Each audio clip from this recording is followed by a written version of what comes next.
Hello everyone. Welcome to class 6 subject mathematics chapter 2 lecture 2. Yesterday we have learned about natural numbers, that counting numbers are called natural numbers. Then whole numbers. Natural numbers including 0 are called whole numbers. After that we have learned successor and predecessors of whole numbers. To find out successor, it is given whole number plus 1. And predecessor of a whole number is given whole number minus 1. Then we have learned that 0 is not the successor of any whole number. 1 is the smallest natural number and 0 is the smallest whole number. Now today in this lecture, we will learn fundamental operations on whole numbers.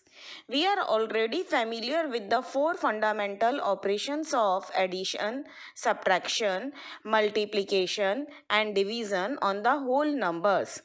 In this section, we shall learn some basic properties of the operations of addition and multiplication on whole numbers, which make our calculations very simple. Now see properties of addition.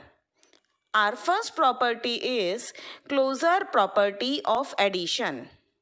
What is this closure property of addition? If A and B are any two whole numbers, remember, if A and B are any two whole numbers, then A plus B is also a whole number. This is called closure property of addition. Let us clarify it with the help of example. Whole number, first whole number is 18, second whole number is 23.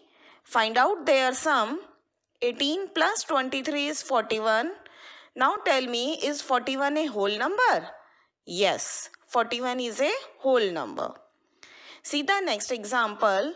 127 plus 308. These are two whole numbers. 127 and 308. And when we find out their sum, we get 435. So is 435 a whole number? Yes, 435 is a whole number. So closure property is a property in which A and B are two whole numbers and their sum is also a whole number. Our next property is commutative property of addition. If A and B are two whole numbers, then A plus B equal to B plus A. That means reversing the place of digits, reversing the numbers will not change the answer. Either we are doing 4 plus 5 or 5 plus 4. It will not change the answer. This is called commutative property of addition. In this, we add two whole numbers in two different orders and check whether the sum is same or not. See examples. First is 39 plus 28 equal to 67. Now by changing the numbers, now first number we are taking 28 and second number I am taking 39. 28 plus 39, this is also equal to 67. So is 39 plus 28 equal to 28 plus 39? Yes. In second example also, 231 plus 78 equal to 309 and 78 plus 231, that is also equal to 309. So we find that whatever order we add any two whole numbers, their sum remain the same. This is the commutative property of addition. Third is associative law of addition.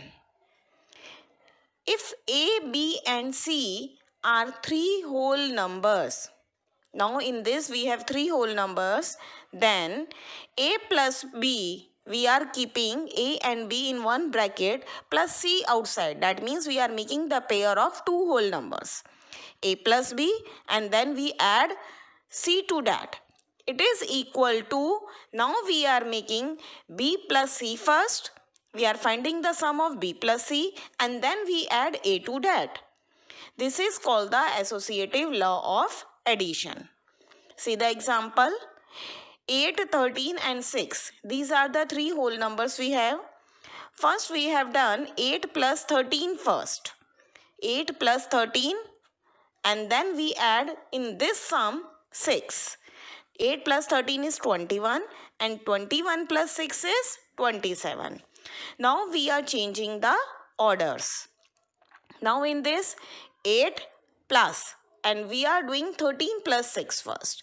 So 13 plus 6 is 19. So 8 plus 19 is 27. Are they equal? Yes. Now see the second example. 52, 17 and 23. These are the three whole numbers. Now we are taking 52 and 17. We are finding their sum first.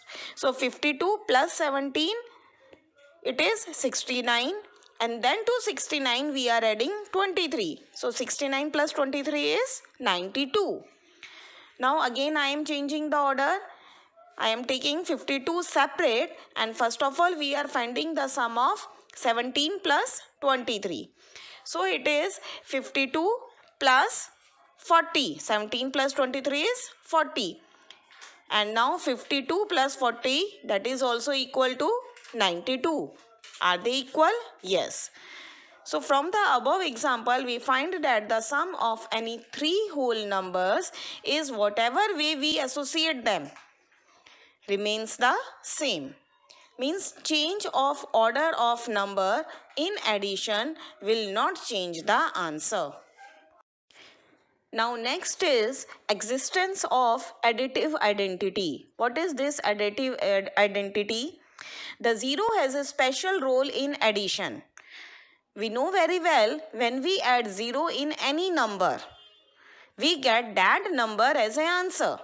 So if A is any whole number, then A plus 0 is equal to A and 0 plus A, that is also equal to A. For example, 6 plus 0 equal to 6 and 0 plus 6 is also equal to 6. This is called the additive identity.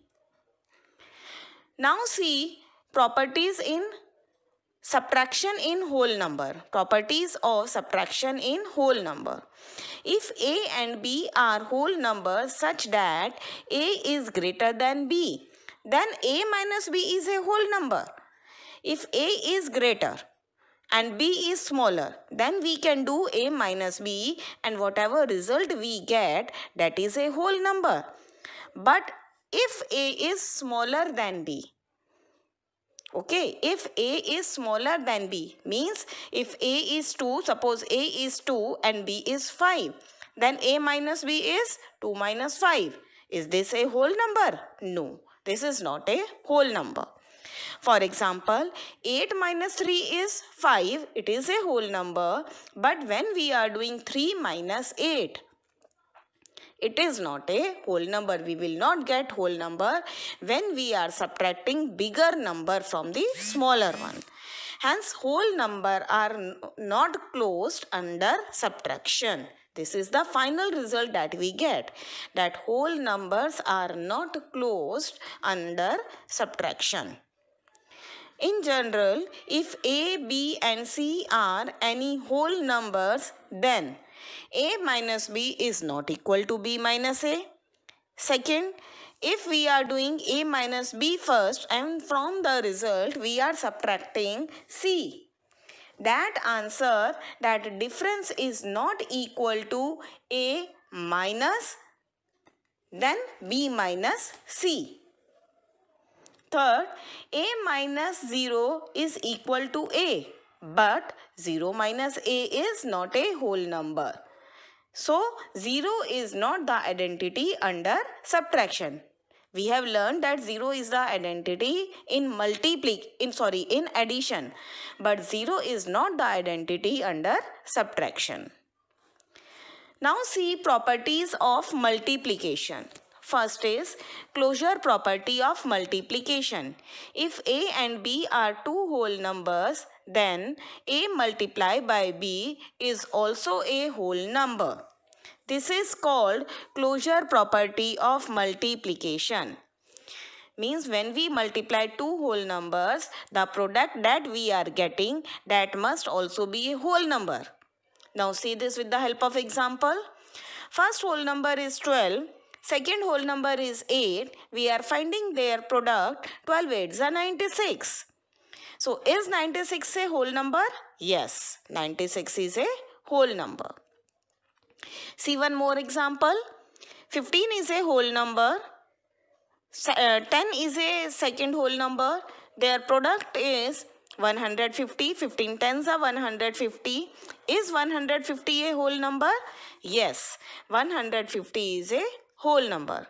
So thus what we can conclude? We can conclude that closure property of multiplication, the product of any two whole number is a whole number.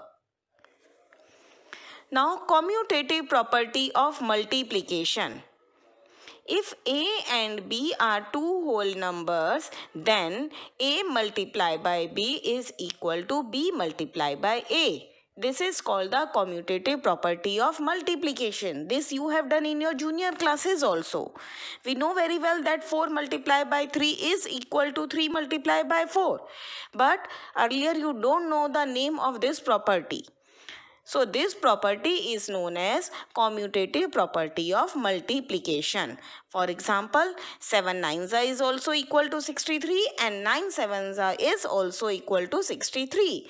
Okay, so A multiplied by B is equal to B multiplied by A. Second is 25 multiplied by 16 is 400 and 16 multiplied by 25 is also equal to 400. So is 25 multiplied by 16 equal to 16 multiplied by 25? Yes. So from the above examples, we find that in whatever order we multiply any two whole numbers, their product remain the same. Next is associative property of multiplication. In associative property, whether it is of multiplication or it is of addition, we have to make the groups. We will make the pairs. Okay. In addition, what we have done, we make the pair of 2. First we add them and then we add the third number. In this we will do the multiplication. Same. If A, B and C are three whole numbers, then A multiplied by B, the product of this, when we multiply by C, is equal to A, make it separate and find the product of B multiplied by C and then multiply both. For example, 7 multiplied by 9. We have three whole numbers 7, 9 and 5. So first of all we are taking 7 multiplied by 9, 7 and 9 together, 7 9s are 63. And to 63 then we are multiplying 5, which is equal to 315. Now in the next we are reversing, we are changing the order of these whole numbers. Now we are multiplying 9 multiplied by 5 first. 9 multiplied by 5 is 45 and then 45 multiplied by 7 is 315. So are the answers same? Yes, answers are same. So we can say that we find that the product of any three whole numbers in whatever way we associate them remains the same. Hope you have understood all these properties of addition and multiplication. On the basis of these properties, now you can do exercise 2.2, question number 1 and 2, all parts. Now we will discuss homework solution of lecture 1. Chapter 2, lecture 1, homework solutions. Your homework was do exercise 2.1. First question was, write the next three natural numbers after 10,999. Next three natural numbers means we have to find out next three successor. So we will add 1 3 times and we will get the next three natural numbers. So first is 10,999 plus 1 is 11,000. Then 11,000 plus 1 is 11,001. Then 11,001 plus 1 is 11,002. Second question is, write the three whole numbers occurring just before 10,001. Before means we are finding the predecessor, and for predecessor we have to subtract 1. That means 3 times we will subtract 1. So three whole numbers just before 10,001 are 10,998, 9,999 and 9,998. Next is, which is the smallest whole number? 0. Fourth, how many whole numbers are there between 32 and 53? Now remember, what is asked? Between. And whenever between word is there, we will not include both the numbers. Okay, neither we will include 32 nor we will include 53. So whole numbers between 32 and 53 are, it is 53 minus 32. Okay, and when we are subtracting 53 minus 32, 32 we have excluded, but we have to exclude 53 also. So one more we have to subtract. So it is 53 minus 32 minus 1, which is equal to 20. So there are 20 whole numbers between them. I have written all the whole numbers also. Fifth is, write the successor of. Successor you know, plus 1, given whole number plus 1. And then write the predecessor of. Predecessor is given whole number minus 1. Next question.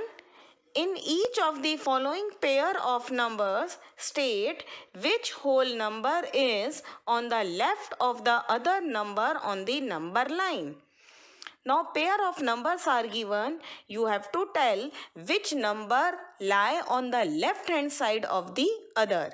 Okay. On the left hand side always smaller number is there, and on the right hand side greater number. Now see, first pair is 530 and 503. Which one is greater? 530 is greater. So 503 is on the left side of 530 on the number line.